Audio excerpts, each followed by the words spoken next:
Hello दोस्तों, कैसे हैं आप सभी। उम्मीद करता हूं आप सभी बहुत ही अच्छे होंगे। तो आज के इस वीडियो में हम पढ़ने वाले हैं क्लास 10th रसायन विज्ञान का बहुत ही इंपॉर्टेंट टॉपिक जो बार बार बोर्ड एग्जाम में पूछ लिया जाता है, जो है भैया मिश्र धातु किसे कहते हैं, इनका परिभाषा क्या होता है, एग्जाम्पल क्या होता है और मिश्र धातुओं के उपयोग क्या होते हैं, इस वीडियो में हम समझेंगे। और मैं आपको विश्वास दिलाता हूँ कि बहुत ही आसानी तरीके से आपको समझ में आएगा। इससे पहले मैं बता दूं और हर वीडियो में बताता हूँ, यदि आप इस वीडियो को देख रहे हैं सब कुछ अच्छे से साफ साफ दिखाई दे रहा होगा तो बहुत ही अच्छी बात है। यदि दिखाई नहीं दे रहा होगा तो आप अपनी वीडियो की क्वालिटी को बढ़ा लीजिए, क्योंकि बहुत ही लो क्वालिटी में आपकी वीडियो चल रही है। तो इसके लिए बहुत से ऐसे स्टूडेंट होंगे जिनको पता होगा। यदि आप नहीं जानते होंगे तो जिस प्रकार आपसे कहा जा रहा है उस प्रकार कीजिए। सबसे पहले तो आप इस वीडियो पर क्लिक करेंगे तो कोने में आपको एक सेटिंग का ऑप्शन दिखाई देगा, उस पर आप क्लिक कीजिए। नीचे आपके पास कुछ ऑप्शन आएंगे, उसमें सबसे ऊपर लिखा होगा क्वालिटी, उस पर आपको क्लिक करना है। फिर नीचे देखेंगे एडवांस लिखा होगा, उस पर आपको क्लिक करना है। उसके बाद 360p पर क्लिक कर देना है। अब आपकी वीडियो की क्वालिटी अच्छी हो जाएगी। अब आपको सब कुछ साफ साफ दिखाई दे रहा होगा। तो चलिए दोस्तों अपने टॉपिक को शुरू करते हैं। तो यहाँ पे हमने लिख दिया है भैया मिश्र धातु। यहाँ पे मिश्र धातु लिख दिया है, यहाँ पे इसका परिभाषा लिख दिया गया है। परंतु परिभाषा देखने की अभी आपकी कोई जरूरत नहीं है, परिभाषा आपको याद ही न करना है। तो मैं याद दिलाऊंगा, आपको याद कराऊंगा। सबसे पहला ये पॉइंट आता है कि मिश्र धातु कहते किसे हैं। तो देखिए, धातुओं के समांगीय मिश्रण को ही हम मिश्र धातु कहते हैं। धातुओं के समांगीय मिश्रण को मिश्र धातु कहते हैं। परंतु भैया कि जो धातु केवल धातुओं के समांगीय मिश्रण को मिश्र धातु कहते हैं, तो ऐसा नहीं है। देखिए, सबसे पहला आता है कि दो या दो से अधिक धातु हो, दो या दो से अधिक धातुओं के समांगीय मिश्रण हो, समांगीय मिश्रण हो। दो या दो से अधिक समांगीय मतलब दो या दो से अधिक धातुओं का समांगीय मिश्रण हो, या मान लेते हैं कि एक धातु हो या एक धातु हो और एक ही अधातु हो। ठीक है, तो इन दोनों के समांगीय मिश्रण को हम क्या कहते हैं भैया, मिश्र धातु कहते हैं। समझ में आया क्या कहा जा रहा है। मतलब एक दो या दो से अधिक धातुओं के समांगीय मिश्रण को हम मिश्र धातु कह सकते हैं, या हम कह सकते हैं कि एक धातु हो और एक ही अधातु हो, तो इन दोनों के समांगीय मिश्रण को हम क्या कह सकते हैं, हम मिश्र धातु कह सकते हैं। ठीक है, तो इसका मतलब हम दो तरीके से इसका परिभाषा कर सकते हैं और दोनों को मिलाकर हमने एक परिभाषा यहाँ पे लिखा है। क्या लिखा है, देखिए हमने लिखा है कि दो या दो से अधिक धातुओं, देखिए दो या दो से अधिक धातुएं या एक धातु तथा एक अधातु। देखिए यहां पे थोड़ा सा गड़बड़ हुआ है, एक धातु, ठीक है, एक धातु, एक धातु और एक अधातु। यहां पे थोड़ा सा आप लिख लीजिएगा, एक एवं एक अधातु।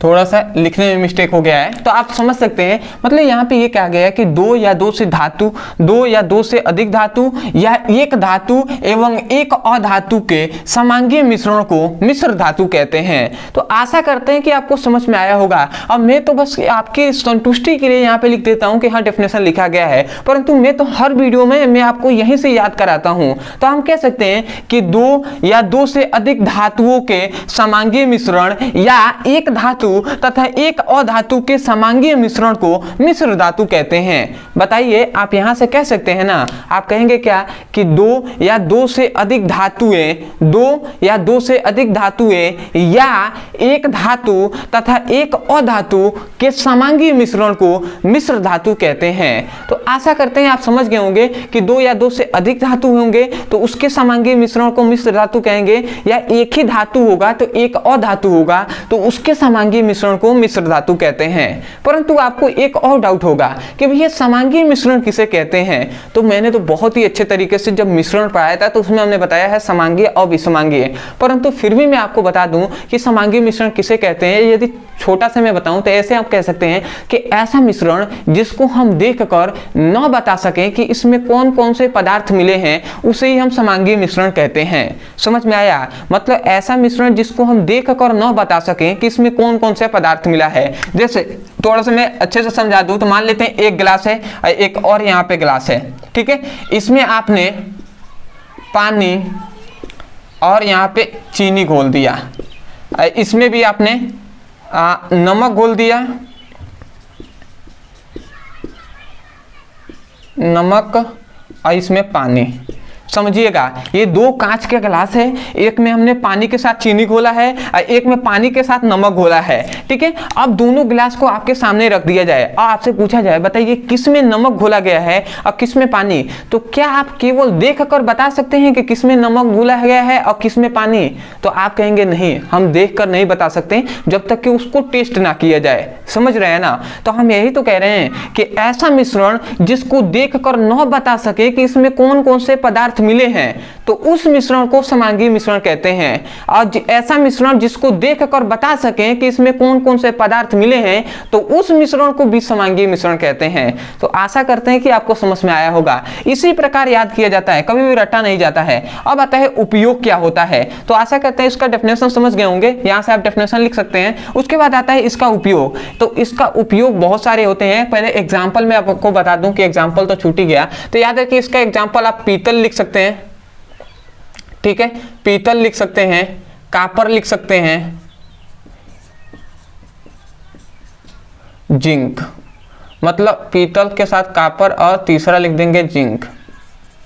याद रखिए जो पीतल होता है, पीतल को बनाने के लिए मतलब क्या आप देखे होंगे, मतलब एक तरह से सोना आप देखे होंगे ना, तो सोना में केवल आपको सोना जो आप मान लेते हैं आभूषण जो खरीदते हैं, तो उस आभूषण में जो भैया क्या होता है, केवल सोना ही नहीं होता है, उसमें बहुत से इम्प्योरिटी मिलाया जाता है, बहुत से जो क्या होते हैं अलग अलग पदार्थ उसमें मिलाए जाते हैं। उसके बाद वो क्या होता है, आभूषण बनता है। केवल सोना से आभूषण नहीं बनाया जा सकता। ठीक है, उसमें कुछ इम्प्योरिटीज, कुछ अशुद्धियां मिलाई जाती है, तभी जाकर वो क्या होता है, बनता है। तो क्या होता है, उसमें कुछ ना कुछ मिलाया जाता है। तो एग्जांपल आप लिख लेंगे। इसका उपयोग ज्यादा इंपॉर्टेंट है, तो उपयोग याद रखेंगे कि इसका उपयोग मूर्तियों के निर्माण में किया जाता है, जो मूर्तियां होती है उसके निर्माण में। दूसरा सिक्का बनाने में भी, या सिक्के के निर्माण में। ठीक है, जो पहले अभी भी सिक्का चलता है, तो आप देख सकते हैं कि उन सिक्कों में क्या होता है भैया, जो क्या बनाया गया है, तो उसमें इम्प्योरिटीज, कुछ अशुद्धियां भी मिलाई गई हैं, कुछ अलग अलग पदार्थ में मिलाए गए हैं। उसके बाद आता है जो बर्तन के निर्माण में। ठीक है, आप देखे होंगे। और जो क्या होता है, प्रेस कुकर, प्रेस कुकर जो होता है,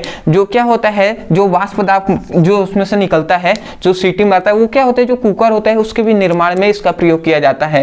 ठीक है, जो बर्तन देखते होंगे पूजा करने के लिए, जो एक तरह से जो सोने के जैसा उसका क्या होता है, रंग होता है, तो वो क्या होता है भैया, उसको बनाने के लिए भैया बहुत से अलग अलग पदार्थ उसमें मिलाए जाते हैं, तब जाकर वो बनता है। तो आशा करते हैं कि आपको समझ में आया होगा इसका परिभाषा, इसका एग्जाम्पल। तो सबसे पहले तो मैं यही कहूंगा, सपोर्ट करना चाहते हैं तो सब्सक्राइब कर दीजिएगा चैनल को, और हो सके तो हमें कमेंट सेक्शन में बताइएगा कि आपको समझ में आया है या नहीं भी आया होगा उसको भी। ठीक है, दूसरी बात, बहुत से ऐसे स्टूडेंट है जो चाहते हैं क्लास 10th हो या क्लास 12th, उसका फिजिक्स और केमिस्ट्री का चैप्टर वाइज सीक्वेंस में हमें एक एक करके वीडियो मिले और वहां से मैं अपने पूरे सिलेबस को अच्छे से पढ़ सकूं। यदि आप भी पढ़ना चाहते हैं तो आपके लिए यहाँ पे नंबर दिया जा रहा होगा, इस नंबर पे आप व्हाट्सएप कीजिए। केवल आपको लिखना है, मान लेते हैं क्लास 10th का पढ़ाई करना है, तो आप लिखिए class 10th physics chemistry all video link और मैसेज कर देना है। आपको तुरंत फिजिक्स और केमिस्ट्री का 2 लिंक मिलेगा, वहां से उसकी पढ़ाई कर सकते हैं और अपने सुंदर से नोट्स बना सकते हैं। अदरवाइज ऐसे बहुत से टॉपिक है जो आपको समझ में नहीं आता है फिजिक्स में, केमिस्ट्री में, तो उस टॉपिक का केवल नाम लिखिए यूट्यूब पर, अंत में हमारे चैनल का नाम लिख दीजिए, ब्रदर सर या पीबीसी ब्रदर सर या ट्रिक्स ब्रदर सर, आपको वीडियो मिल जाएगा, वहां से उसकी पढ़ाई कर सकते हैं। तो चलिए दोस्तों, आज के लिए इतना ही, मिलते एक नए टॉपिक के साथ, तब तक के लिए धन्यवाद। जय हिंद, जय भारत।